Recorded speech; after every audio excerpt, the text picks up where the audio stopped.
Hello friends, welcome to our channel concept king. आज की इस क्लास में हम डिस्कस करेंगे मिक्सचर यानी कि मिश्रण। तो मिश्रण कहते क्या है, जब हम एक पदार्थ को दूसरे पदार्थ में बिना किसी अनुपात में मिलाते हैं तो इसी को हम मिश्रण कहते हैं। इनका कोई यानी कि दो या दो से अधिक पदार्थों को जब हम अनिश्चित अनुपात में यानी कि इनडिफिनाइट रेशियो में डिफरेंट थिंग्स को मिलाते हैं तो उसी को हम कहते हैं मिश्रण। ठीक है, ऐसे समझ में। और इसके ठीक विपरीत एक पदार्थ होता है जिसे हम कहते हैं यौगिक, जिसे हम कहते हैं कंपाउंड। इनमें क्या होता है, एक पदार्थ को दूसरे पदार्थ के एक फिक्स्ड रेशियो में मिलाते हैं और इनके बीच में केमिकल रिएक्शन होता है। बट मिक्सचर में ना ही कोई केमिकल रिएक्शन होता है और ना ही इनका कोई डिफिनाइट रेशियो होता है। जैसे कि अगर मुझे शरबत बनाना है तो मैं पानी में कितना चीनी डालूंगा या कितना नमक डालूंगा, इनका कोई फिक्स रेशियो होता नहीं है। मुझे एक ORS का एक ये सॉल्यूशन बनाना है तो उसमें मैं कितना चीनी डालूंगा, कितना पानी डालूंगा, कितना नमक डालूंगा, इसका कोई फिक्स्ड रेशियो है नहीं। ठीक है, तो मिश्रण मतलब जब हम दो या दो से अधिक, जरूरी नहीं दो ही पदार्थों, दो से भी अधिक पदार्थों को जब हम बिना किसी अनुपात में, बिना किसी देखे उसको हम मिलाते हैं, उसी को हम कहते हैं मिश्रण। ठीक है, अब जैसे कि एग्जांपल है वाटर एंड शुगर, पानी चीनी, वाटर एंड सॉल्ट, पानी और नमक, डस्ट इन एयर। देखिए जो हवा है, हवा में भी तो बहुत सारे डस्ट पार्टिकल मिले हुए हैं, तो ये भी एक तरह का मिश्रण है। ठीक है, एयर है, डस्ट पार्टिकल है, वाटर वेपर है, तो यहाँ पे तीन तीन पदार्थों का मिश्रण है। ठीक है, तीन तीन पदार्थ आपस में मिले हुए हैं। ठीक है, तो उसी तरह से क्लाउड है, बादल भी है। बादल क्या है, बादल मेनली इन तीन चीज़ों से मिलकर बने हैं, गैस से मिलकर बने हैं, धूल से मिलकर बने हैं और जलवाष्प से मिलकर बने हैं। तो इनमें बादल में गैस, धूल और जलवाष्प ये भी क्या है, आपस में मिले हुए हैं। तो ये ना ही कोई फिक्स्ड रेशियो में मिले हैं। ठीक है, तो क्लाउड, बादल भी एक तरह का। उसी तरह से केक भी क्या है, केक में गैस होते हैं और ठोस पदार्थ होते हैं। तो जब हम बनाते हैं तो बहुत चीज़ों को मिलाते हैं, तो वो भी एक तरह का क्या है, मिश्रण है, मिक्सचर है। उसी तरह से मिट्टी में भी क्या है, बहुत सारी चीज़ पाई जाती है, जैसे कि ह्यूमस पाया जाता है, बहुत सारे मिनरल्स पाए जाते हैं मिट्टी में, खनिज पाए जाते हैं और फिर चट्टानों के टुकड़े। ठीक है, चट्टान हम कह सकते हैं। तो मिट्टी में क्या है, ये मेनली तीन चीज़ पाए जाते हैं। चट्टान पाए जाते हैं, चट्टान के जो छोटे छोटे टुकड़े होते हैं, ठीक है, छोटे छोटे पार्टिकल्स होते हैं, मॉलिक्यूल्स होते हैं। उसी तरह से फिर मिट्टी में खनिज पदार्थ पाए जाते हैं और मिट्टी में ह्यूमस की मात्रा पाई जाती है, फॉसिल फ्यूल पाए जाते हैं। तो मिट्टी भी एक तरह का क्या है, सॉइल भी एक तरह का मिक्सचर है। ठीक है, अब देखिए मिक्सचर मेनली दो टाइप के होते हैं। एक मिक्सचर को कहते हैं हम होमोजेनस मिक्सचर, एक मिक्सचर को कहते हैं हम हेट्रोजेनस मिक्सचर। होमोजेनस जिसे हम कहते हैं समांगी मिश्रण और ये हेट्रोजेनस जिसे हम कहते हैं विसमांगी मिश्रण। होमोजेनस मिक्सचर क्या होता है, समांगी। तो होमोजेनस मिक्सचर यह एक तरह का gaseous, liquid and solid mixture होता है, यानी कि that has same proportion of its components and it is known as true solution. देखिए होमोजेनस मिश्रण के प्रत्येक कण में सम्मिलित पदार्थों का, देखिए मिश्रण के प्रत्येक भाग में सम्मिलित पदार्थों का संगठन एक समान होता है, यानी कि यूनिफॉर्म होता है। यानी कि जब हम एक पदार्थ को दूसरे पदार्थ में मिलाते हैं तो ये जो पदार्थ है, इन पदार्थों में पूरी तरह से सभी जगह आपस में हर पार्ट्स में जाकर के घुल जाते हैं। यानी कि इनका जो संगठन होता है, संगठन यानी कि इनका जो कॉम्बिनेशन होता है, ये हर जगह यूनिफॉर्म होता है। ठीक है, जैसे कि एक एग्जाम्पल के थ्रू मैं बताऊँ, अगर मैं एक पानी लेता हूँ तो पानी में अगर मैं चीनी मिलाता हूँ, शुगर मिलाता हूँ, ये शुगर क्या है, पानी, ये पानी के बहुत सारे मॉलिक्यूल्स है, पानी के बहुत सारे मॉलिक्यूल्स है। तो चीनी जाएंगे तो क्या है, सिर्फ इस पार्ट पे जाकर नहीं ना घुलेंगे, ये हर हिस्से में ये क्या करेंगे, पानी के हर पार्ट्स में जाकर क्या हो जाएंगे, डिजॉल्व हो जाएंगे। तो यानी कि इस पानी में अगर मैं यहाँ से यहाँ तक का जो ये जो पूरा हमारा बेवरेज है, शरबत है, तो इस बेवरेज में, शरबत में क्या है, चीनी क्या है, पानी के हर हिस्से में, यहाँ भी है, यहाँ भी है, हर हिस्से में क्या है, चारों तरफ घुल गया, यानी कि यूनिफॉर्म है। यूनिफॉर्म इसी को हम कहते हैं एक समान। एक समान मतलब क्या है, एक समान मतलब चारों तरफ घुल जाते हैं, उसी को हम कहते हैं एक समान। ठीक है, तो होमोजेनस मिक्सचर क्या होता है, जब एक पदार्थ को दूसरे पदार्थ में मिलाते हैं तो वो दोनों आपस में चारों तरफ क्या है, एक अच्छे तरह से घुल मिल जाते हैं, उसी को हम कहते हैं होमोजेनस मिक्सचर। ठीक है, और होमोजेनस मिक्सचर में पार्टिकल का जो साइज होता है वो बहुत ही कम होता है, 1 नैनोमीटर से भी कम होता है। पार्टिकल का साइज क्या होता है, 1 नैनोमीटर, 10⁻⁹ का मतलब होता है नैनोमीटर, नैनोमीटर। तो होमोजेनस मिक्सचर में जो पार्टिकल होते हैं, जो कण होते हैं, जैसे कि पानी और चीनी हो गया, तो पानी का पार्टिकल और चीनी का पार्टिकल का जो साइज है वो बहुत कम होता है, 1 नैनोमीटर से भी कम। ठीक है। और ये इतने छोटे होते हैं कि इनको हम अपनी आंखों से नहीं देख सकते। इन्हें देखने के लिए हमें क्या करना चाहिए, माइक्रोस्कोप का यूज करना पड़ेगा, यंत्र का हमें सहायता लेना पड़ेगा, तब जाकर हमें देखेंगे। तो होमोजेनस मिक्सचर जिसमें एक पदार्थों का दूसरे पदार्थों का जब मिलन होता है तो ये क्या होते हैं, एक समान चारों तरफ मिल जाते हैं, इसी को हम कहते हैं होमोजेनस मिक्सचर। जैसे कि होमोजेनस मिक्सचर में एग्जांपल आ जाता है जल और चीनी, जल एवं नमक एंड कप ऑफ कॉफ़ी।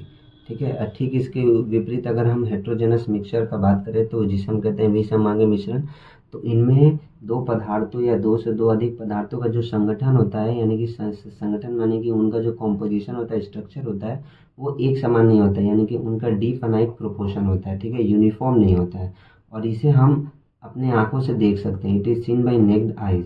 ठीक है।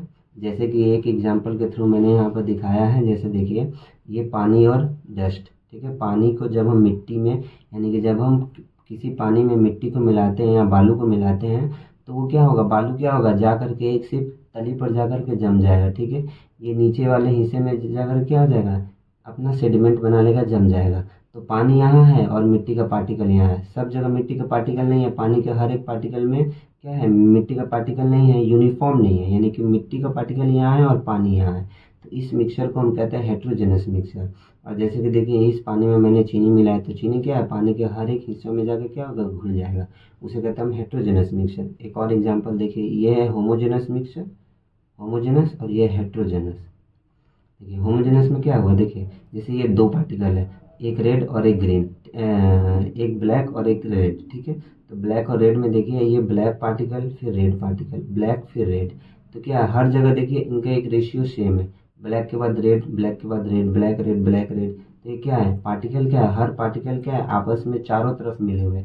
और यहाँ पे देखिए, यहाँ पे ब्लैक है तो यहाँ पे रेड रेड पार्टिकल है। तो इसे हम कहते हैं हेट्रोजेनस मिक्सचर, और ये क्या है, होमोजेनस मिक्सचर।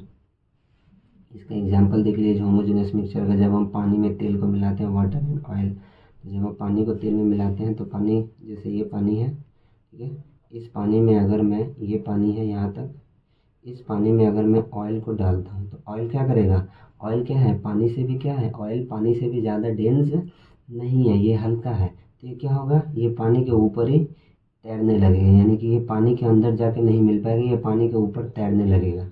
ठीक है। ये एक हेट्रोजेनस मिक्सचर है, क्योंकि इनमें जब दो पदार्थों को मिलाया गया तो एक पदार्थ नीचे रह गया और एक पदार्थ ऊपर रह गया, ये दोनों आपस में अच्छी तरह से मिले नहीं, इसको हम कहते हैं हेट्रोजेनस मिक्सचर।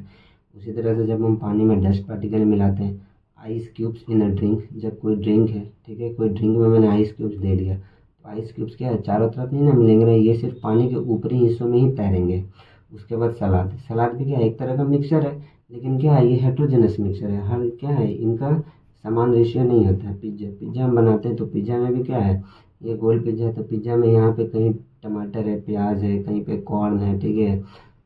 तो इस तरह से इनका जो ये सभी सभी चारों तरफ एक समान नहीं होते, इसी को हम कहते हैं हेट्रोजेनस मिक्सचर, विषमांगी मिश्रण। ठीक है। अब देखिए जो हेट्रोजेनस मिक्सचर है वो क्या है, अच्छे तरह से घुले हुए नहीं है। ठीक है। यानी कि जब एक पदार्थ को दूसरे पदार्थ में मिलाते हैं तो ये पूरी तरह से घुले हुए नहीं है, ये पूरी तरह से डिसॉल्व नहीं है, तो उसे कहते हैं हेट्रोजेनस मिक्सचर। और होमोजेनस मिक्सचर में क्या है, एक पदार्थ दूसरे पदार्थ में पूरी तरह से डिसॉल्व हो जाते हैं, घुल जाते हैं। ठीक है। तो उन्हें हम कहते हैं होमोजेनस मिक्सचर। इसलिए हम होमोजेनस मिक्सचर को क्या कहते हैं, true solution. Homogeneous mixture is known as true solution, Hindi में इसे कहते हैं हम शुद्ध विलयन। विलयन क्या होता है, विलयन घोल को कहते हैं। घोल मतलब क्या होता है, सोल्यूशन। जब एक पदार्थ को दूसरे पदार्थ में मिलाते हैं उसी को हम सोल्यूशन कहते हैं। तो ये एक ट्रू सोल्यूशन होता है, क्योंकि इनमें एक पदार्थ दूसरे पदार्थ में पूरी तरह से घुल जाते हैं, उसे हम कहते हैं ट्रू सोल्यूशन। ठीक है। तो ये जो सोल्यूशन होता है ये दो टाइप के होते हैं। सोल्यूशन में दो चीज़ पाए जाते हैं। ठीक है। दो टाइप के नहीं, सोल्यूशन में मेनली दो चीज़ पाए जाते हैं, एक होता है सॉल्वेंट, एक होता है सोल्यूट। हिंदी में कहते हैं विलायक, एक होता है विलय। देखिए जब हम किसी पानी में हम क्या करते हैं, नमक डालते हैं, सॉल्ट डालते हैं, तो पानी क्या करता है, नमक को क्या करता है, घुला देता है। बल्कि जो नमक है वो पानी को नहीं घुलाता है, पानी अपने अंदर नमक को घुला लेता है। अपने अंदर पानी क्या करता है, नमक को डिसॉल्व कर लेता है। उसी तरह से पानी में जब मैं चीनी डालता हूँ तो पानी क्या करता है, चीनी को अपने अंदर डिसॉल्व कर लेता है, अपने अंदर उसको मिला लेता है। ठीक है। तो जो किसी पदार्थ को अपने अंदर डिसॉल्व कर ले उसी को हम कहते हैं सॉल्वेंट, विलायक। अन्य पदार्थों को घोलने की क्षमता रखता है, यानी कि ये दूसरे पदार्थ को अपने अंदर क्या करता है, डिसॉल्व कर लेता है, घोल लेता है। ठीक है, और जो दूसरे पदार्थ में जाके घुल जाते हैं उसे हम कहते हैं सॉल्यूट। जैसे नमक, नमक क्या पानी में जाके घुल जा रहा है तो नमक क्या सॉल्यूट है। जो विलायक में घुल जाते हैं, जो अपने आप को डिसॉल्व कर लेते हैं पानी में, उसे सॉल्यूट कहते हैं। और सॉल्वेंट क्या होता है, जो किसी पदार्थ को अपने अंदर डिसॉल्व करा देते हैं। जैसे यहाँ पानी क्या है, सॉल्वेंट है, और नमक क्या है, सॉल्यूट है। ठीक है, तो सॉल्यूशन दो टाइप का, तो सॉल्वेंट एंड सॉल्यूट। देखिए अब हम आते हैं हेट्रोजेनस मिक्सचर। हेट्रोजेनस मिक्सचर मतलब क्या है, जब दो पदार्थ आपस में अच्छी तरह से मिले ना, उसे हम कहते हैं हेट्रोजेनस मिक्सचर। अब देखिए होमोजेनस मिक्सचर में होमोजेनस मिक्सचर में जो पार्टिकल के साइज होते हैं, जो मॉलिक्यूल के साइज होते हैं, वो बहुत छोटे होते हैं, यानी कि नैनोमीटर से भी कम होते हैं। लेकिन हेट्रोजेनस मिक्सचर में क्या है, नैनोमीटर से इनके पार्टिकल के साइज बड़े होते हैं, इन्हें हम अच्छी तरह से देख सकते हैं। जैसे अगर हम किसी पानी में मिट्टी मिलाए तो मिट्टी को क्या है, हम अच्छी तरह से देख सकते हैं। किसी पानी में तेल को मिलाए तो तेल को भी हम अच्छी तरह से देख सकते हैं। तो ये कहलाता है हेट्रोजेनस मिक्सचर। ठीक है, ये हमारा दो टाइप का होता है, एक को हम कहते हैं कोलॉइड और दूसरे को कहते हैं हम सस्पेंशन। ठीक है, ये दोनों ही हेट्रोजेनस मिक्सचर है, बस इनका ये आपस में अलग क्यों है, क्योंकि इनके अंदर पार्टिकल का साइज डिफरेंस होता है। कोलॉइड में पार्टिकल का साइज 2 × 10⁻⁹ ये नैनोमीटर है, मीटर टू 5 × 10⁻⁻⁷ मीटर है। ठीक है, यानी कि सस्पेंशन में पार्टिकल का साइज ज़्यादा बड़ा होता है। देखिए 5 × 10⁻⁷ मीटर, यानी कि पार्टिकल का साइज इसके अंदर रहता है, इससे ज़्यादा होता है। ठीक है, और जबकि कोलॉइड में पार्टिकल का साइज इससे कम और 1 नैनोमीटर से ज़्यादा होता है, यानी कि नैनोमीटर से ज़्यादा और इससे कम। और सस्पेंशन में पार्टिकल का साइज इससे ज़्यादा होता है। ठीक है, जैसे कि कोलॉइड में एग्जाम्पल है मिल्क, दूध। अब आप बोलेंगे दूध में क्या मिला हुआ रहता है। ठीक है, तो दूध किन चीज़ों से मिलकर बना है, दूध बहुत सारी चीज़ों से मिलकर, दूध में वाटर पाए जाते हैं। ठीक है, दूध क्या है, दूध में पानी पानी पाया जाता है। ठीक है, दूध में क्या है, नेचुरली अगर हम बोले तो इसमें जो है 70 to 90% क्या है, पानी ही मिला हुआ है दूध में, तभी तो ये लिक्विड है, वरना दूध लिक्विड कैसे होता। ठीक है, तो दूध में पानी है, दूध में मिनरल्स है, हमारे मिनरल्स पाए जाते हैं। ठीक है, जैसे कि कैल्शियम पाया जाता है, आयरन पाया जाता है, बहुत सारे मिनरल्स पाए जाते हैं दूध में। उसके बाद से दूध में विटामिन पाया जाता है, उसके बाद दूध में फैट पाया जाता है, उसके बाद दूध में शुगर पाया जाता है। ठीक है, फैट पाया जाता है, तो ये फैट क्या होते हैं, पानी में डिजॉल्व नहीं होते, ये घुले हुए नहीं रहते हैं। ठीक है, लेकिन ये इतने भी बड़े नहीं होते कि हम इनको देख ले, दूध में फैट को देखा जा सके। दूध में फैट को नहीं देखा जा सकता है, क्योंकि ये फैट क्या है, दूध में घुले हुए रहते हैं, बल्कि इनको देखा नहीं जा सकता। ठीक है, तो ये कैसे देखा जा सकता है, तो जब हम दूध को गर्म करते हैं, तो दूध को गर्म करने के ऊपर देखिए, जब दूध को गर्म किया जाता है तो दूध के ऊपर येलो कलर का एक लेयर जम जाता है। ठीक है, जो कि साइन करता चमकता है, तो वही वही फैट है। ठीक है, तो दूध भी एक तरह का क्या है, हेट्रोजेनस मिक्सचर है, क्योंकि इनमें ये सब चीज़ क्या है, चारों तरफ एक समान मिले हुए नहीं होते हैं, तो इसे हम कहते हैं हेट्रोजेनस। उसी तरह से फोम, हमारा जो झाग है, तो फोम क्या है, फोम में हमारा पाया जाता है गैस एंड लिक्विड। गैस और लिक्विड है, फोम झाग क्यों है, क्योंकि इनके अंदर गैस पाया जाता है, तभी तो ये झाग जैसा बनाते हैं। ठीक है, और लिक्विड पाया जाता है। उसी तरह से हमारा जो स्मोक है, धुआं, तो धुआं में क्या है, धुआं में गैस है और सॉलिड पार्टिकल है, सॉलिड पार्टिकल। ठीक है, जैसे कि धुआं होता है, धुआं जो उड़ते हैं, जैसे कि हम कोयले जलाते हैं, तो कोयले में जो धुआं निकलता है, तो उस कोयले में धुआं क्या है, उसमें गैस पाया जाता है, कार्बन डाइऑक्साइड, कार्बन मोनोऑक्साइड, और भी डस्ट पार्टिकल पाए जाते हैं, उनमें छोटे छोटे डस्ट पार्टिकल पाए जाते हैं। ठीक है, धूल कण पाए जाते हैं। उसी तरह से जो धुएं होते हैं, हम रास्ते में चलते हैं तो जो बहुत सारे जो धुएं निकलते हैं, चिमनियों में से जो धुएं निकलते हैं, तो उस धुएं में क्या है, गैस भी पाया जाता है, और उस धुएं में डस्ट पार्टिकल भी पाए जाते हैं। इसलिए स्मोक क्या है, एक तरह का हेट्रोजेनस मिक्सचर है। ठीक है, उसी तरह से डाइज क्या है, डाइज रंग है। ठीक है, तो पेंट को हम डाइज करते हैं, तो पेंट में क्या है, डाइज मिला रहता है और लिक्विड मिला रहता है, तभी तो ये पेंट है। ठीक है, उसी तरह से सस्पेंशन, डस्ट इन एयर, देखिए हवा में डस्ट पार्टिकल है, डस्ट को आसानी से देखा जा सकता है। पानी में बालू है, बालू को आसानी से देखा जा सकता है, इसलिए ये सस्पेंशन है। इनमें पार्टिकल का साइज ज़्यादा बड़ा है, और जबकि कोलॉइड में पार्टिकल का साइज उतना बड़ा नहीं है। तो हेट्रोजेनस मिक्सचर दो टाइप के मैंने बता दिया आपको। अब देखिए, अब मैंने जो आपको दो टाइप का मिक्सचर बताया, होमोजेनस, हेट्रोजेनस। होमोजेनस जिसमें दो पार्टिकल साइज आपस में मिले रहते हैं, और ये एक डिफाइनाइट प्रोपोर्शन में मिले होते हैं, एक निश्चित अनुपात में मिले होते हैं। इनमें एक पार्टिकल दूसरे पार्टिकल में अच्छे तरह से घुल जाते हैं, यानी कि इनका जो प्रोपोर्शन होता है वो यूनिफॉर्म होता है, ठीक है। इनका जो अनुपात होता है, समान अनुपात, वो एक समान होता है। जबकि हेट्रोजेनस में ऐसा नहीं है, एक पार्टिकल दूसरे पार्टिकल से घुले तो रहते हैं मगर ये पूरी तरह से घुले हुए नहीं रहते, इनका अनुपात सेम नहीं रहता है। तो इसको अब देखिए, हेट्रोजेनस में भी दो टाइप के आते हैं, एक कोलॉइड हो जाता है और एक सस्पेंशन हो जाता है। कोलॉइड में क्या है, पार्टिकल का साइज बहुत ज़्यादा बड़ा है, जबकि सस्पेंशन में पार्टिकल का साइज बहुत ज़्यादा बड़ा है, जबकि कोलॉइड में पार्टिकल का साइज उतना बड़ा नहीं रहता है। तो एक इफेक्ट जिसे हम कहते हैं टिंडल इफेक्ट। तो टिंडल इफेक्ट क्या कहलाता है, जब इम्प्योर कोई सोल्यूशन है, अशुद्ध,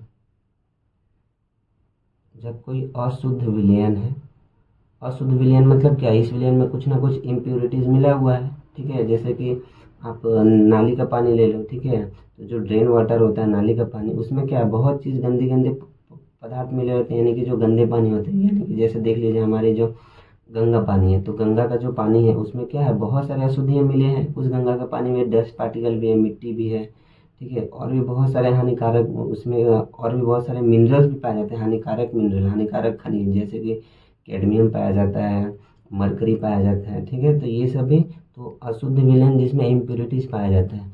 तो अगर कोई इम्प्योरिटीज़ है, ठीक है, तो इम्प्योरिटीज़ है, तो या तो ये दो तरह का मिक्सचर होगा, ये दो तरह का मिश्रण होगा, या तो ये होमोजेनस समांगी होगा या विसमांगी होगा, या तो होमोजेनस होगा या हेट्रोजेनस होगा। तो होमोजेनस में क्या है, सभी पार्टिकल सभी क्या है, सभी जगह घुले हुए हैं और इनमें पार्टिकल का साइज बहुत छोटा होता है। तो जब हम इनके अंदर लाइट पास कराते हैं, इनके सामने जब हम टॉर्च रखते हैं, इनके अंदर से लाइट पास कराते हैं, तो लाइट क्या है, पार्टिकल का साइज इतना छोटा है कि लाइट जो है इस पार्टिकल से टकराते नहीं है, आसानी से निकल जाते हैं, आसानी से निकल जाते हैं। तो क्या होगा, लाइट क्या है, यहाँ पे चमकते ही नहीं है, ठीक है, आपको पता ही नहीं चलेगा कि इस ग्लास से कब लाइट निकल गया, ठीक है। और जबकि जब इसमें बहुत सारी अशुद्धियाँ होती, इम्प्योरिटीज होते हैं, तब क्या होगा, जैसे लाइट और इसमें पार्टिकल का साइज बड़ा होगा, जैसे कि पानी में अगर मैं मिट्टी मिला देता हूँ, ठीक है, तो जब इसमें पार्टिकल का साइज बड़ा होगा, जब इसके अंदर से लाइट को हम पास करते हैं, तो लाइट क्या है, इस पार्टिकल से टकरा कर क्या हो जाता है, फैल जाते हैं, बिखर जाते हैं और लाइट दिखने लगते हैं, ठीक है। तो जब हम इसके अंदर से लाइट को पास करेंगे ना, तो ये जो है यहाँ पे लाइट क्या है, दिखने लगेगा, इसके अंदर का जो पदार्थ है वो भी हमें दिखने लगेगा। इसी इफेक्ट को बोलते हैं हम टिंडल इफेक्ट। देखिए, when light passes through colloid, जब हम कोलॉइड से, ठीक है, और ये टिंडल इफेक्ट हमें किस में देखने को मिलेगा, सिर्फ और सिर्फ कोलॉइड सॉल्यूशन में मिलेगा। दो तरह का मिक्सचर है, हेमोजेनस, हेट्रोजेनस। हेट्रोजेनस में कोलॉइड आता है, कोलॉइड सस्पेंशन, सस्पेंशन में पार्टिकल का साइज बहुत ज़्यादा बड़ा है, बहुत ज़्यादा बड़ा होने की वजह से इनमें से लाइट पास हो ही नहीं पाता है, टकरा के ये वापस फैल जा रहे हैं, ये वापस क्या हो जाते हैं, पीछे चले जाते हैं। जबकि कोलॉइड में क्या होता है, टकरा कर ये फैल जाते हैं, स्कैटर हो जाते हैं। तो इसलिए टिंडल इफेक्ट हमें सिर्फ और सिर्फ कोलॉइड सोल्यूशन में देखने को मिलता है। तो when light passes through colloid solution it is scattered, जब कोलॉइड सोल्यूशन से लाइट पास होता है तो ये क्या हो जाता है, स्कैटर्ड हो जाता है, फैल जाता है, ठीक है, through the particle present in the solution. क्यों स्कैटर हो जाता है, क्योंकि उस सोल्यूशन में क्या है, बहुत सारे पार्टिकल प्रेजेंट है, तो उस पार्टिकल से क्या करते हैं, ये टकरा करके ये क्या हो जाता है, रिफ्लेक्ट हो जाते हैं और light beam appears, light beam जो है ये दिखने लगता है, लाइट जो दिखने लगता है उसके अंदर का जो पार्टिकल है वो हमें दिखने लगते हैं। उसी तरह से हिंदी में, प्रकाश जब किसी कोलॉइडी विलयन से पास होने पर मिश्रण में उपस्थित कणों के द्वारा प्रकाश का प्रकीर्णन होता है, प्रकीर्णन को इंग्लिश में स्कैटरिंग कहते हैं, ठीक है, और इसे लाइट बीम दिखने लगता है। जैसे कि इसका एक एग्जांपल, जब हम अंधेरे रूम में रहते हैं, ठीक है, जैसे देखिए, dust particle appears in the dark room when light इंटर्स in the room.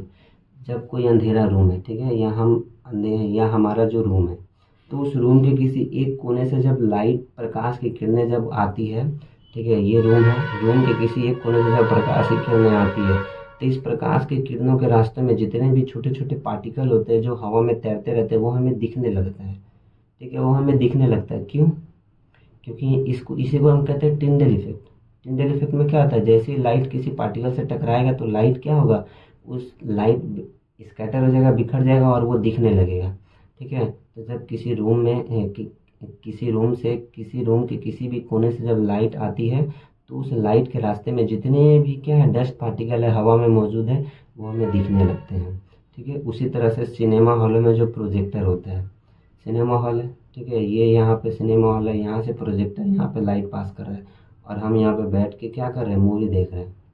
तो ये हमारा क्या है, सिनेमा का पर्दा है, ठीक है। और यहाँ प्रोजेक्टर लगा हुआ है और यहाँ पे अपना लाइट पास करके यहाँ पे मूवी को दिखा रहा है। तो जब ये लाइट यहाँ से यहाँ तक जाता है तो इसके रास्ते में जितने भी पार्टिकल है वो हमें दिखने लगते हैं, ठीक है। इसी इफेक्ट को हम कहते हैं टिंडल इफेक्ट।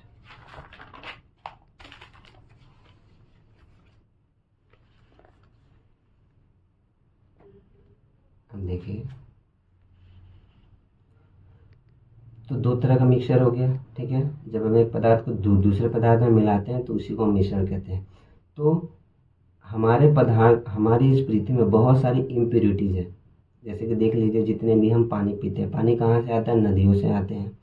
तो नदी का पानी क्या है, शुद्ध तो नहीं है। हम गए डायरेक्ट पानी नदी का लेकर के पी लिए, इतना तो पानी शुद्ध नहीं है, ठीक है। तो उस शुद्ध हुए वो जो अशुद्ध पानी है, इम्प्योर वाटर है, उसमें बहुत सारे अशुद्धियाँ मिले हुए हैं। तो उसको कैसे अलग करना है, ठीक है। उस पानी में बहुत सारे हानिकारक खनिज है, बहुत सारे डस्ट पार्टिकल है, उसमें बहुत स्मेल भी है।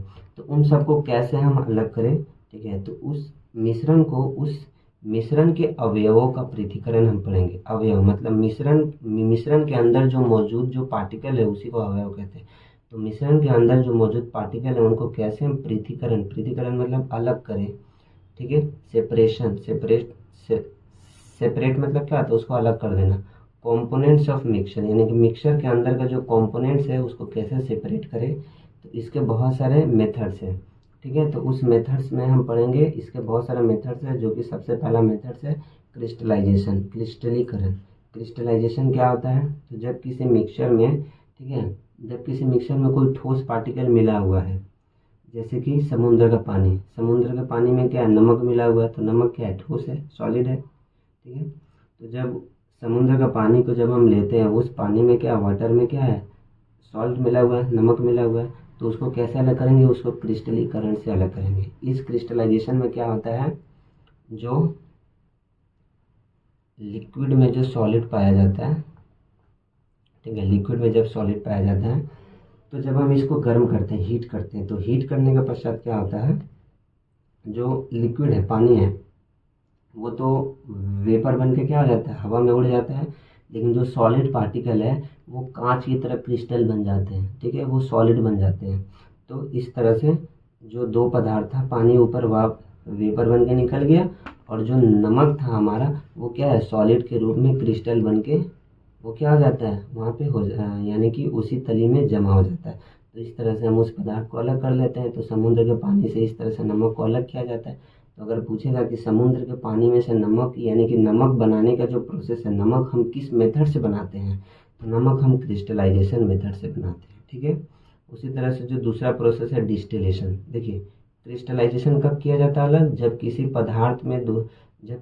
पदार्थ में दूसरे पदार्थ मिले रहते हैं। तो जो दोनों पदार्थ है, एक सॉलिड होगा और एक लिक्विड होगा, ठीक है। और जो सॉलिड होगा वो क्रिस्टल वाला पदार्थ होगा, ठीक है, एमोर्फस नहीं होगा बल्कि मोर्फस होगा। मोर्फस मतलब क्या, जो क्रिस्टल होते हैं, रवादार होते हैं।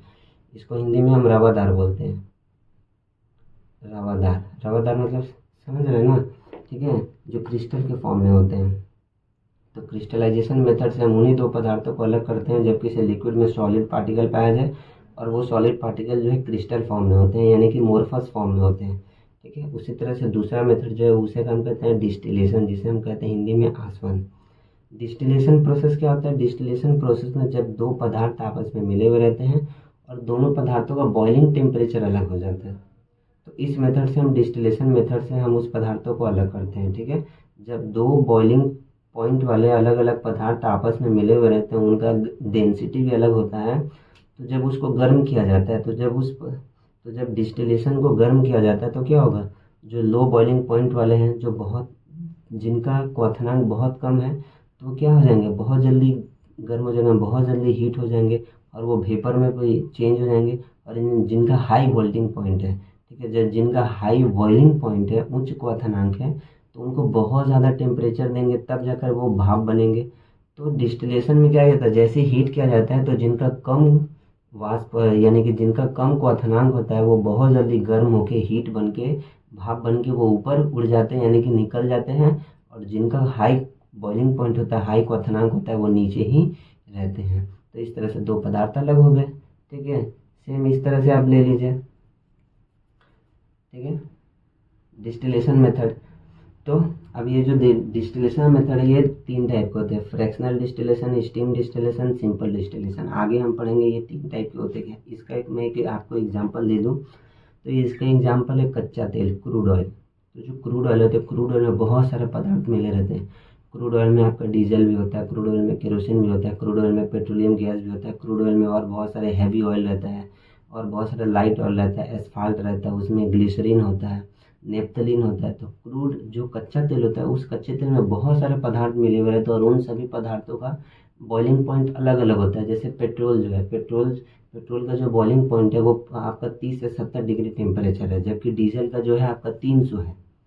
ठीक है, तो डीजल का 300 डिग्री टेम्परेचर यानी कि डीजल को हम 300 डिग्री सेंटीग्रेड तापमान देंगे तब जाकर डीजल क्या होगा, बॉयल होगा, वेपर के रूप में बनेगा। जबकि पेट्रोल क्या है, 30 से 70 डिग्री के टेम्परेचर के बीच में ही वो क्या हो जाएगा, वेपर बन जाएगा।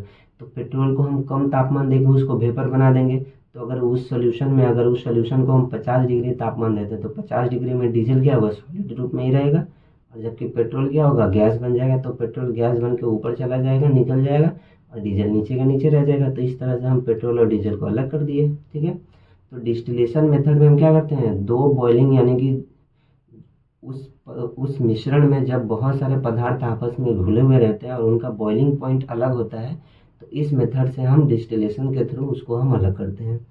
थर्ड मेथड जो है वो हमारा आता है क्रोमेटोग्राफी, जिसको वर्ण लेखन कहते हैं। क्रोमेटोग्राफी के थ्रू हम किसी डाइज को अलग करते हैं। डाइज मतलब क्या होता है, रंग। ठीक है, यानी कि जो पेंट होता है, जैसे कि स्याही हो गया, बहुत सारे पेंट हो गए, तो पेंट में से उस पेंट में देखिए पेंट बनता कैसे है, तो पेंट में लिक्विड रहता है और उस लिक्विड में डाइज को मिलाते हैं हम। डाइज जिसको हम रंग कहते हैं, जिसके जिसकी सहायता से उसमें रंग आता है, कलर आता है। ठीक है, तो जो पेंट में लिक्विड और डाइज ये दो पदार्थ पाए जाते हैं, तो इनमें हम एब्जॉर्प्शन, इनका कैपेसिटी होता है एब्जॉर्प्शन। यानी कि जब देखिए जब हम किसी स्याही को कागज़ में डालते हैं तो स्याही क्या है, चारों तरफ फैलने लगता है। ठीक है, और उसी तरह से अगर किसी कागज़ में हम पानी को डालते हैं तो पानी भी बहुत ज़्यादा फैलेगा। तो कौन कितना ज़्यादा फैलता है, स्याही या पानी? तो पानी का एब्जॉर्प्शन कैपेसिटी ज़्यादा है, एब्जॉर्ब बहुत जल्दी कर लेता है, पानी बहुत जल्दी चीज़ों को एब्जॉर्ब कर लेते हैं कि ये चारों तरफ फैल जाएगा, जबकि डाइज नहीं फैलेगा। तो इस मेथड से हम क्रोमेटोग्राफी से क्या करते हैं, हम पेंट में से डाइज को अलग करते हैं, रंग अलग करते हैं। ठीक है, and the fourth process is called evaporation, वाष्पीकरण। अब देखिए वाष्पीकरण मतलब क्या है, जब किसी पदार्थ में जब उसको क्या करते हैं, गर्म करते हैं, और गर्म करने के पश्चात क्या होगा, वो गर्म होके गैस बन जाएगा, और गैस बन के क्या होगा, भाप बन के निकल जाएगा। तो इस मेथड से क्या हुआ, जो भाप बन के वो निकल गया, और जो नीचे पड़ा रहा वो नीचे रह जाएगा। तो इस मेथड से दो पदार्थ अलग हो गए। इसी मेथड को हम कहते हैं इवापोरेशन। जैसे कि जब हम पानी को प्यूरिफाई करते हैं, तो पानी को प्यूरिफाई करने में हम इवापोरेशन भी यूज करते हैं, डिस्टिलेशन प्रोसेस भी यूज करते हैं। ठीक है, तो ये बहुत सारा पानी को हम अलग करने में जो हम इम्प्योरिटीज पानी है, अशुद्ध पानी है, उसको हम किस तरह से अलग करते हैं, यानी कि जो नदी का पानी ला करके हम पीते हैं। ठीक है, तो वो जो वाटर जो आपका प्यूरीफायर होता है, ठीक है, वाटर ट्रीटमेंट प्लांट होता है, जहाँ पे पानी में जितनी भी अशुद्धियाँ हैं उसको अलग किया जाता है। तो उसमें मेनली ये दो मेथड का यूज किया जाता है, डिस्टिलेशन एंड इवापोरेशन। ठीक है, इवापोरेशन में क्या किया जाएगा, पानी को गर्म किया जाएगा। तो पानी में अगर मान लीजिए मिनरल्स पाए जाते हैं, खनिज पदार्थ पाए जाते हैं, जैसे पानी में जो आपका मरकरी पाया जा रहा है, Hg, कैल्शियम पाया जा रहा है, आयरन पाया जा रहा है। तो जब पानी में मरकरी, कैल्शियम, लोहा और उसमें पानी है, तो जब इसको गर्म करेंगे तो ये तो भाप नहीं बन पाएगा ना, ये तो सॉलिड है। और जबकि पानी क्या भाप बन जाएगा, तो पानी भाप बन के क्या होगा, अलग हो जाएगा, और ये नीचे रह जाएंगे। तो इस मेथड से क्या करेंगे, हम पानी में से जितने भी हानिकारक खनिज पदार्थ होते हैं उनको अलग कर लेंगे इवापोरेशन मेथड से। ठीक है, इवापोरेशन मेथड से भी हम पदार्थों को अलग कर सकते हैं।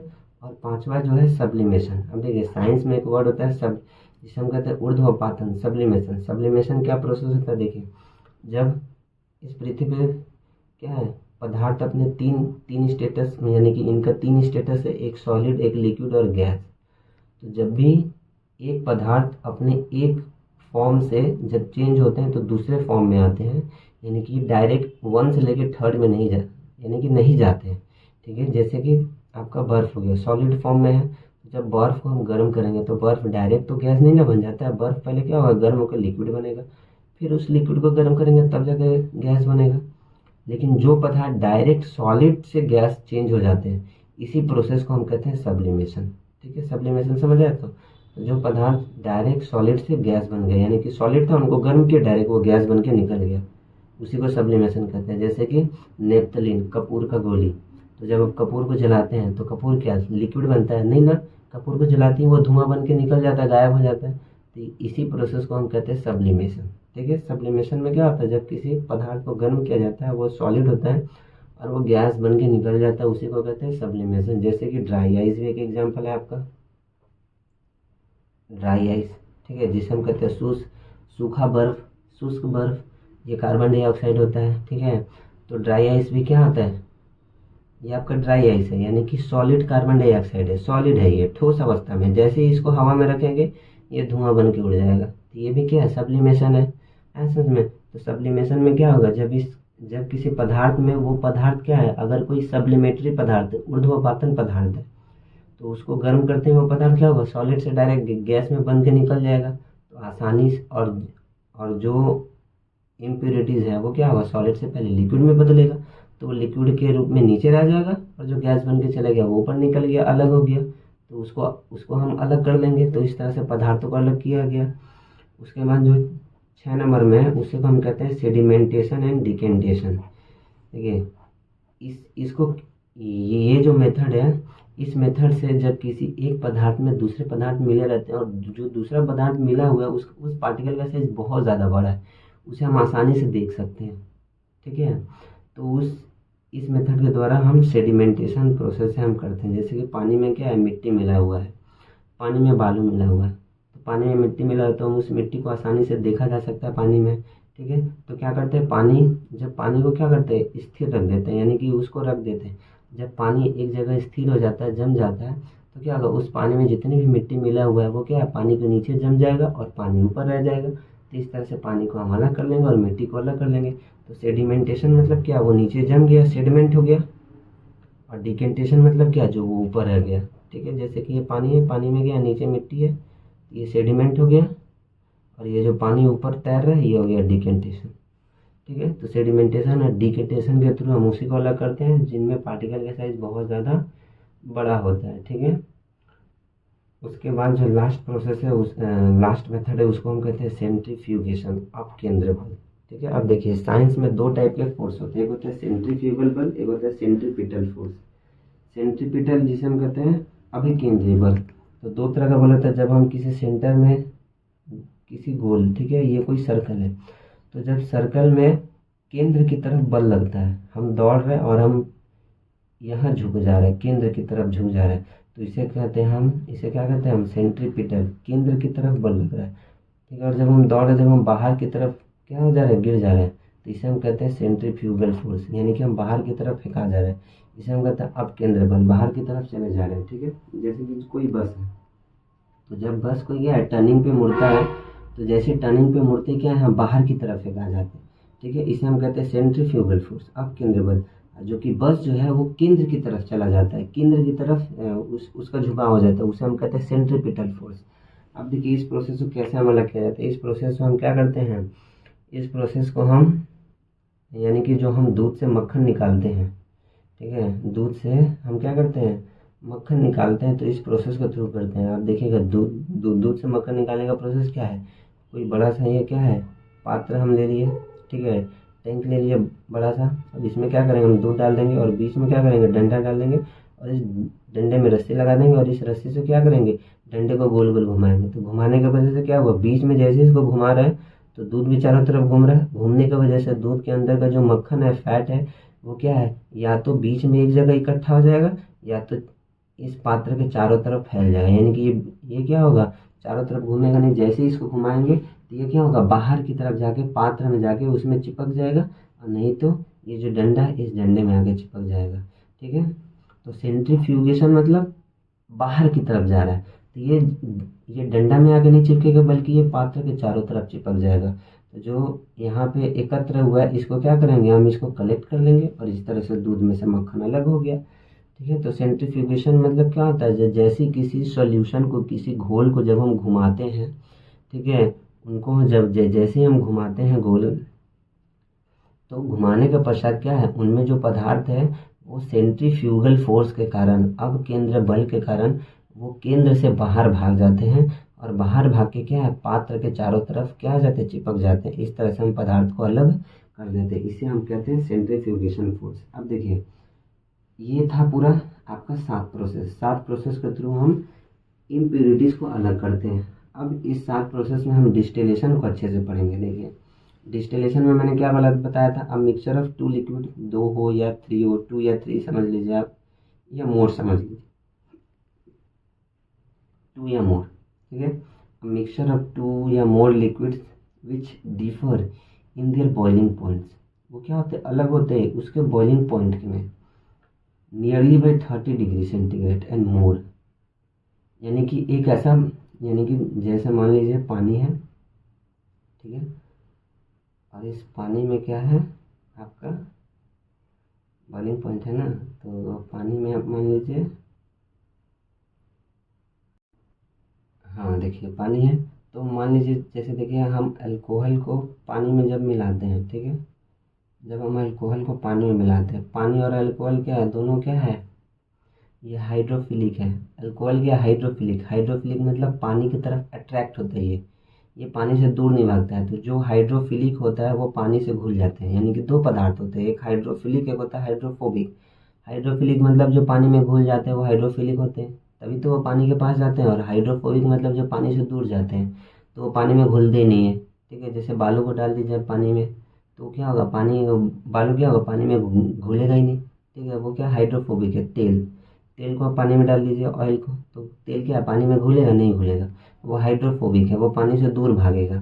ठीक है, उसी तरह से अल्कोहल क्या, हाइड्रोफिलिक है, तो जब अल्कोहल को पानी में मिलाते हैं तो अल्कोहल क्या पानी में अच्छे तरह से घुल जाएगा, डिजॉल्व हो जाएगा। तो अब देखिए, अल्कोहल का बॉइलिंग पॉइंट अलग है, वाटर का बॉइलिंग पॉइंट अलग है। वाटर जो 100 डिग्री सेंटीग्रेड पे क्या हो जाता है, बॉयल हो जाता है, जबकि अल्कोहल क्या है, इससे कम तापमान में क्या है, ये बहुत जल्दी बॉयल हो जाता है। ठीक है, तो जब अल्कोहल और पानी को जब हम गर्म करेंगे तो सबसे ज़्यादा बॉइलिंग पॉइंट तो वाटर का है, सबसे कम अल्कोहल का। तो जो सबसे कम अल्कोहल का, तो अल्कोहल क्या है, बहुत जल्दी गैस बन जाएगा, और गैस बन के क्या होगा, ऊपर चला जाएगा, निकल जाएगा, तो जो पानी है वो पानी नीचे रह जाएगा। तो इस तरह से 2 पदार्थ अलग हो गए। तो डिस्टिलेशन प्रोसेस के थ्रू दो अलग अलग बॉइलिंग पॉइंट वाले पदार्थों को हम अलग करते हैं, लेकिन इसमें 2 अलग अलग जो पदार्थ है उन सबका तापमान क्या है, 30 डिग्री से ज़्यादा होना चाहिए, या तो 30 डिग्री सेंटीग्रेड, या कैन बी या मोर, 30 डिग्री या मोर, 30 डिग्री से ज़्यादा। ठीक है, इसके ठीक उल्टा एक प्रोसेस है जिसे हम कहते हैं फ्रैक्शनल डिस्टिलेशन। देखिए, फ्रैक्शनल डिस्टिलेशन में क्या होता है, इनका जो टेम्परेचर होता है वो क्या है, बहुत, यानी कि इनका जो बॉइलिंग पॉइंट होता है बहुत कम होता है। To separate a mixture of 2 या मोर मिसिबल लिक्विड, मिसिबल मतलब जो घुल जाते हैं अच्छे तरह से, ठीक है, for which the difference in boiling point is less than 25 degree centigrade. देखिए 25 डिग्री से कम होता है, डिस्टिलेशन में 30 डिग्री से ज़्यादा है। अब फ्रैक्शनल डिस्टिलेशन में यानी कि ऐसे पदार्थ है, 2 ऐसे पदार्थ है जिनका बॉइलिंग टेम्परेचर क्या है, 25 डिग्री से कम है। ठीक है, तो उसको हम फ्रैक्शनल डिस्टिलेशन से करते हैं, यानी कि फ्रैक्शनल डिस्टिलेशन में क्या डिफरेंस जो है बॉइलिंग पॉइंट का बहुत कम हो जाता है। ठीक है, जैसे मान लीजिए जो अल्कोहल वाटर, अल्कोहल क्या है, बहुत जल्दी क्या होगा, बॉयल हो जाएगा, जबकि वाटर बहुत देर से होगा। तो इनका बॉइलिंग पॉइंट, इनके बीच का डिफरेंस बहुत ज़्यादा है, यानी कि ये 100 है तो ये मान लीजिए आपका 30 मान लीजिए, तो 70 है इनके बीच का डिफरेंस, जबकि फ्रैक्शनल डिस्टिलेशन में डिफरेंस बहुत कम होता है। ठीक है, जैसे कि जब हम देखिए क्रूड पेट्रोलियम, जब हम क्रूड पेट्रोलियम को, यानी कि जो कच्चा तेल है, कच्चा तेल को हम बोलते हैं क्रूड पेट्रोलियम, कहते हैं जो कच्चा तेल है, कच्चा तेल को हम फ्रैक्शनल डिस्टिलेशन प्रोसेस से अलग करते हैं। ठीक है, फ्रैक्शनल डिस्टिलेशन से, देखिए यहाँ पे मैंने लिखा, तो separation of components of crude petroleum किस तरह से अलग करते हैं। सबसे पहले हम डिस्टिलेशन प्रोसेस को देख लेंगे। देखिए डिस्टिलेशन प्रोसेस में क्या करेंगे, मान लीजिए ये क्या है, वाटर है इसमें और सॉल्ट है। ठीक है, वाटर और सॉल्ट है। सॉल्ट नहीं लेंगे, शुगर लेंगे। ठीक है, शुगर ले लेते हैं, वाटर और शुगर, पानी और चीनी है। ठीक है, तो इसमें हम पानी चीनी का घोल डाल देंगे और जिसको जैसे ही गर्म करेंगे तो पानी और चीनी में से सबसे पहले बॉयल कौन हो जाएगा, पानी हो जाएगा। शुगर सॉलिड है, ये लिक्विड है, तो लिक्विड पहले बॉयल होगा तो ये गैस बन जाएगा। ठीक है, तो जैसे ये गैस बनेगा तो ये ऊपर की तरफ क्या होगा, उठेगा। ऊपर की तरफ उठेगा तो देखिए वाटर और शुगर ये दोनों जब बॉयल हो जाएंगे, दोनों गैस बन जाएंगे। ठीक है, मान लीजिए दोनों 200 डिग्री सेंटीग्रेड पे गैस बन गए, तो वाटर तो 100 डिग्री पे ही गर्म हो जाता है, लेकिन वाटर को हम 200 डिग्री दे दिए तो ये क्या है, हल्का हो जाएगा।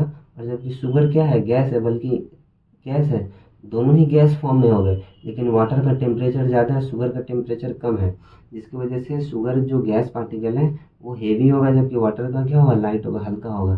तो जैसे ये गैस बन के ऊपर उठेगा तो देखिए इस रास्ते से क्या होगा, पानी इस रास्ते से निकल जाएगा। इसको जैसे ही रास्ता मिलेगा ये निकल जाएगा, और जो शुगर है वो इस रास्ते से आकर के यहाँ पे जम जाएगा। तो इस तरह से क्या हुआ, हम पदार्थ को अलग कर लिए। ठीक है, ये डिस्टिलेशन प्रोसेस है। अब कच्चे तेल का जो प्रोसेस है, कच्चे तेल में से और भी जो हम निकालते हैं, जैसे कच्चा तेल है, कच्चे तेल में से पेट्रोलियम निकाल रहे हैं, डीजल निकाल रहे हैं, तो इस डिस्टिलेशन प्रोसेस को हम कहते हैं फ्रैक्शनल डिस्टिलेशन, हिंदी में कहते हैं प्रभाजी आसवन। ठीक है, प्रभाजी आसवन, डिस्टिलेशन को हम हिंदी में कहते हैं आसवन मेथड। अब फ्रैक्शनल को प्रभाजी आसवन। तो फ्रैक्शनल डिस्टिलेशन में हम क्या करते हैं, देखिए फ्रैक्शनल डिस्टिलेशन के लिए सबसे पहला ये जो बड़ा सा बॉक्स है, यानी कि जो जार है, इसको हम कहते हैं डिस्टिलेशन टावर। ठीक है, डिस्टिलेशन टावर है। अब देखिए डिस्टिलेशन टावर में मैंने क्या किया, यहाँ पे कच्चा तेल ले लिया, अब इस कच्चे तेल में देखिए सबसे पहले क्या क्या मिले हुए हैं, हेवी ऑयल है, फ्यूल ऑयल। हेवी ऑयल में फ्यूल ऑयल आता है जिससे ईंधन का यूज होता है। उसके बाद आता है लाइट ऑयल जो हल्के होते हैं, डीजल हो गया। उसके बाद केरोसिन है, गैसोलीन है, नेफ्थलीन है। उसके बाद पेट्रोलियम गैस है जिसको कहते हैं हम लाइट गैस, जैसे प्रोपेन, ब्यूटेन, ये सब पेट्रोलियम गैस है जिसको हम एलपीजी बोलते हैं। एलपीजी, सीएनजी, ये सब गैस फॉर्म में, यानी कि ये क्या है, फ्यूल है, तेल है, मगर ये गैस फॉर्म में। तो गैस फॉर्म में तो सबसे ऊपर हल्का होकर वो सबसे ऊपर रास्ते से निकलेगा। ठीक है, और डीजल क्या है, गैस फॉर्म में नहीं पाया जाता है। ठीक है, तो देखिए, तो जब कच्चे तेल, ये क्या है, क्रूड ऑयल का जार है, तो इसमें क्या किया, नीचे से हम इसको हीट दे रहे हैं। देखिए रेड कलर को हीट से हम इंडिकेट किए, रेड कलर को हीट से हम दिखाए हैं। तो जैसे ही इस जार को जैसे हम हीट देंगे तो ये क्या होगा, पूरा गर्म होगा। ठीक है, अब मान लीजिए इसमें सब क्या है, चारों चीज़ मिले हुए हैं। देखिए जो हेवी ऑयल है वो 350 से 400 डिग्री सेंटीग्रेड होगा, तब जाकर के ये बॉयल होगा, तब जाकर के ये गैस बनेगा। ठीक है, उसी तरह से डीजल जो है 250 से 300 डिग्री तापमान इसको ले जाएंगे, तब जाकर ये क्या होगा, गैस बनेगा। उसी तरह से गैसोलीन और जो नेफ्थलीन है ये 40 से 170 डिग्री पे क्या हो जाता है, गैस बन जाते हैं। केरोसिन 170 से 250 डिग्री, और जबकि जो पेट्रोलियम गैस होते हैं गैस फॉर्म में पाए जाते हैं, एलपीजी, सीएनजी, ये 35 से 70 डिग्री के टेम्परेचर पे क्या हो जाते हैं, ये जल्दी गैस बन जाते हैं। अब अगर मैं इसको मान लीजिए 100 डिग्री टेम्परेचर दे रहा हूँ, 100 डिग्री इसको हीट दे रहा हूँ, तो देखिए 100 डिग्री में तो गैसोलीन, नेफ्थलीन नहीं होगा ना, नहीं हो जाएगा। 40 से 170 है, तो 170 होने की वजह से ये गैस बहुत धीरे धीरे बनेंगे, ज़्यादा बहुत फास्ट नहीं बनेंगे। जबकि पेट्रोलियम गैस 35 से 70 है, 100 से कम है, तो ये बहुत जल्दी गैस बनते जाएंगे। ठीक है, जबकि फ्यूल 350, ये तो गैस बनेगा नहीं, डीजल भी गैस नहीं बनेगा, केरोसिन भी गैस नहीं बनेगा।